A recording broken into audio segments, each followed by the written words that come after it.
bagaimana hasil polling mengenai apakah pemilu serentak 2024 akan berlangsung jujur dan adil. Ternyata yang menjawab tidak adalah 75% dan yang menjawab iya 25%. Kita mungkin dari Prof. Hamid sekaligus ini menjadi closing statement ya. Melihat kemudian hasil dari jejak pendapat dan diskusi mengenai pesan moral aparat netral untuk kali ini, bagaimana Prof. Hamid? Ya, sangat sederhana. Jangan pertaruhkan nasib bangsa dengan perintah dari atas ke bawah. Luar biasa dosa Anda semua ini. Kalau Anda punya kewenangan untuk berlaku adil dan treat orang secara fair, tapi Anda justru menyalahgunakan. Anda sangat berdosa. Karena pemilu adalah taruhan kehidupan bangsa 5 tahun ke depan. Kedua statement saya memegang teguh prinsip pemilu yang berbunyi predictable prosedur, unpredictable result. Itulah hakikat pemilu yang jujur dan adil. Karena itu sekarang saya ingin sekali mengatakan, tolong para peserta pemilu, terutama pemilihan presiden, jangan melempar isu bahwa pemilihan umum satu putaran. Karena itu Anda dengan mudah dicurigai nanti menggunakan semua cara untuk mencapai keinginan Anda satu putaran. Terima kasih. Oke, baik. Prof. Valina. Ya, saya prihatin ya membaca tadi hasil survei 75% nggak percaya pemilu akan jurdil 2024. Nah, ini menjadi masukan buat penyelenggara, terutama sekali lagi mereka itu punya tugas yang bersejarah untuk 2024 ini. Sebab ini menentukan turning point-nya ini 2024 menuju nanti 2045 kan kita ingin menghasilkan itu kan Indonesia emas 2045, pintu masuknya ini 2024 ini. Jadi penyelenggara pemilu baik itu KPU, Bawaslu maupun DKPP kan tripartit istilahnya ya, penyelenggara pemilu 3 lembaga, KPU eksekutif, Bawaslu pengawasnya, DKPP pengawas etiknya. Ini mereka ini bertiga lembaga ini dan para anggotanya beserta Sekretaris Jenderal itu mesti benar-benar memahami ya mengenai tugas sejarah ini. Jadi bukan semata-mata menyelenggarakan pemilu secara teknis prosedural. Pokoknya jalan gitu ya. Soal kualitas, soal integriti itu terserah nanti bagaimana. Nah, ini tidak boleh. Jadi mereka harus speak up. Mereka harus berbicara pada publik untuk meyakinkan masyarakat bahwa kita akan bekerja benar-benar secara profesional, menjaga netralitas, bersikap imparsial, sehingga memastikan pemilu ini benar-benar bisa jujur, adil, dan demokratis. Jadi mereka mesti speak up, baik itu KPU-nya, Bawaslu-nya maupun DKPP-nya. Itu harapan dari saya. Oke, Prof. Ibnu, ini kan kepercayaan memang terkait persepsi ya. Bagaimana kemudian mengembalikan kepercayaan publik itu sendiri, Prof. Ibnu? Kita harus bicara juga dalam netralitas konteks ya. Saya punya catatan di Google, tentu cari aja gampang. Kita ini pemilu dalam konteks masyarakatnya rata-rata pendidikannya 8,77 tahun. Jadi kita menyelenggarakan pemilu dengan masyarakatnya yang rata-rata lama sekolahnya 8,77 tahun. Belum lulus SMP, Prof, jadinya. Iya, memang. Apa ya jadinya dalam situasi demikian? Kita di sini ngomong netralitas. Maka kita himbau sekali lagi kepada para pihak yang penyelenggara ini atau yang terlibat, janganlah memanfaatkan yang 8,77 ini. Karena kan maaf ya, rasionalitas yang baru 8,77 tahun sekolahnya juga kan tidak bisa kritis kan. Ada lagi data lagi dari BPS juga bisa dicari di internet. Penduduk Indonesia yang usianya 15 tahun ke atas itu yang dari tidak pernah sekolah sampai lulus SMP itu jumlahnya 59,62%.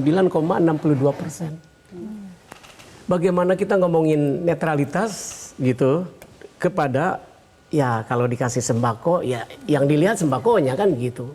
Tapi maksud saya bukan sedang mempermasalahkan jumlah itu, tapi janganlah para pihak yang bermain di lapangan ini memanfaatkan lapisan ini. Ya udahlah, nggak usah ngomong netralitas, yang penting ini aja, sembako aja terima.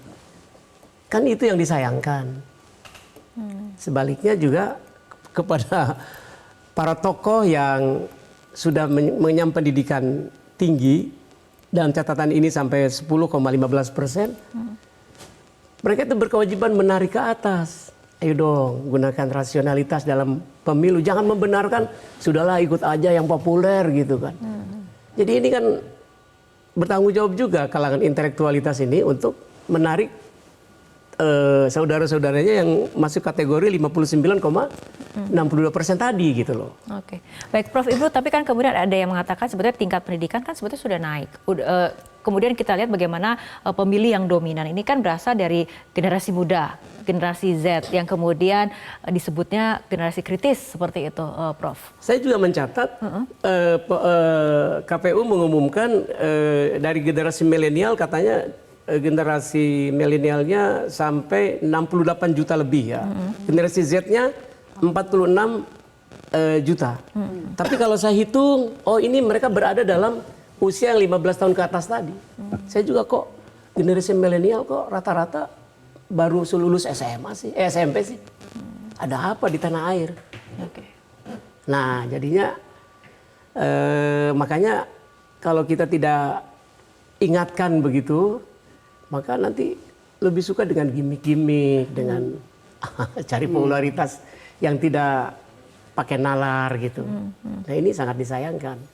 Oleh karena itu sekali lagi saya bukan sedang mempermasalahkan lapisan yang masih rata-rata di bawah SMP itu ya. Tapi sekali lagi janganlah memperdaya lah gitu ya. Janganlah memperdaya pemilih yang tingkat rasionalitasnya masih berkembang itu, kemudian dimanfaatkan untuk diolah supaya ke arah sini, ke arah sini, ke arah sini. Pengemasan yang efektifnya seharusnya seperti apa, Prof? Pengemasan message-nya agar kemudian sampai seperti itu, kemudian soal netralitas, soal agar kemudian sampai pendekatannya kepada targetnya. Yang tadi yang mayoritas itu, targetnya. Ya. Maka opinion maker itu jangan bermain di gimmick dong, gitu. Supaya sampai ajak juga saudara-saudara kita yang masih kategorinya 59,sekian% itu berpikir kritis kan bisa juga mereka kan diingatkan gitu. Jadi pemilihan itu tadi tuh seperti Prof Hamid bilang. Pemilihan ini menentukan 5 tahun ke depan, seperti itu kan. Oke, baik. Prof Hamid mungkin ada catatan tambahan setelah tadi Prof Ibnu banyak kemudian memaparkan situasi terkininya. Saya ingin menyoroti secara khusus lembaga penyelenggara pemilu yang bernama Bawaslu. Kini Bawaslu, kita ini kan berada dalam poin kritis terhadap penyelenggaraan pemilu kita ya, masa kampanye nih. Ya, kemudian suara-suara seperti yang Anda kumpulkan itu tidak optimis ya. Nah sekarang tiba saatnya Bawaslu kita bawa terus sempritan ya untuk kasih kartu kuning, kartu merah kepada peserta pemilu yang benar-benar melanggar aturan. Saya kasih contoh kemarin. Ada seorang calon peserta pemilu Bu ya. Calon pemilihan presiden, wakil presiden itu ke pesantren bagi-bagi uang kan, ada kan, kok nggak disemprot, padahal itu kan masa kampanye Pak, ada itu di sosial media, dibiarin, kemudian mereka membangun alibi bahwa mereka kan nggak kampanye, hanya datang memberi sedekah. Karena definisi kampanye adalah memaparkan visi dan misi. Coba lihat tuh. Betapa rendahnya standar moralnya kita itu ya. Membenarkan ya cara dengan mengelak dari aturan. Oh, saya tidak kampanye. Baik. Nah, sekali lagi saya membayangkan Bawaslu kita keras menegakkan aturan.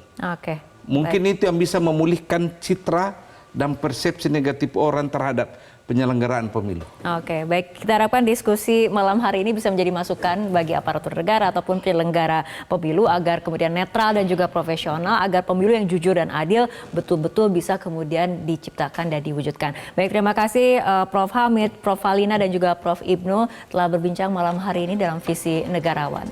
Pemirsa, pemilu merupakan saatnya evaluasi arah dan tujuan bernegara. Apakah pemerintah menjalankan amanat rakyat sesuai panduan konstitusi atau menyalahgunakan kekuasaan untuk kepentingan kelompok atau pribadi?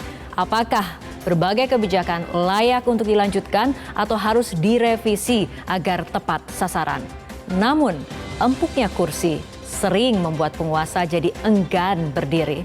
Pemilu merupakan perwujudan kedaulatan rakyat.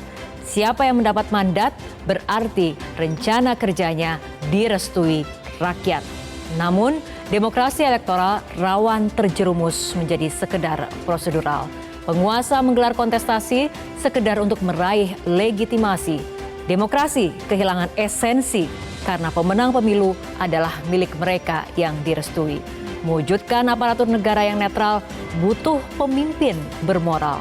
Aparatur negara bukan perpanjangan tangan penguasa, biarkan mereka bekerja untuk melayani seluruh warga negara. Saya Fitri Megantara mengucapkan terima kasih atas kebersamaan Anda. Selamat malam, sampai jumpa. Jelajahi cara baru mendapatkan informasi. Download Metro TV Extend sekarang.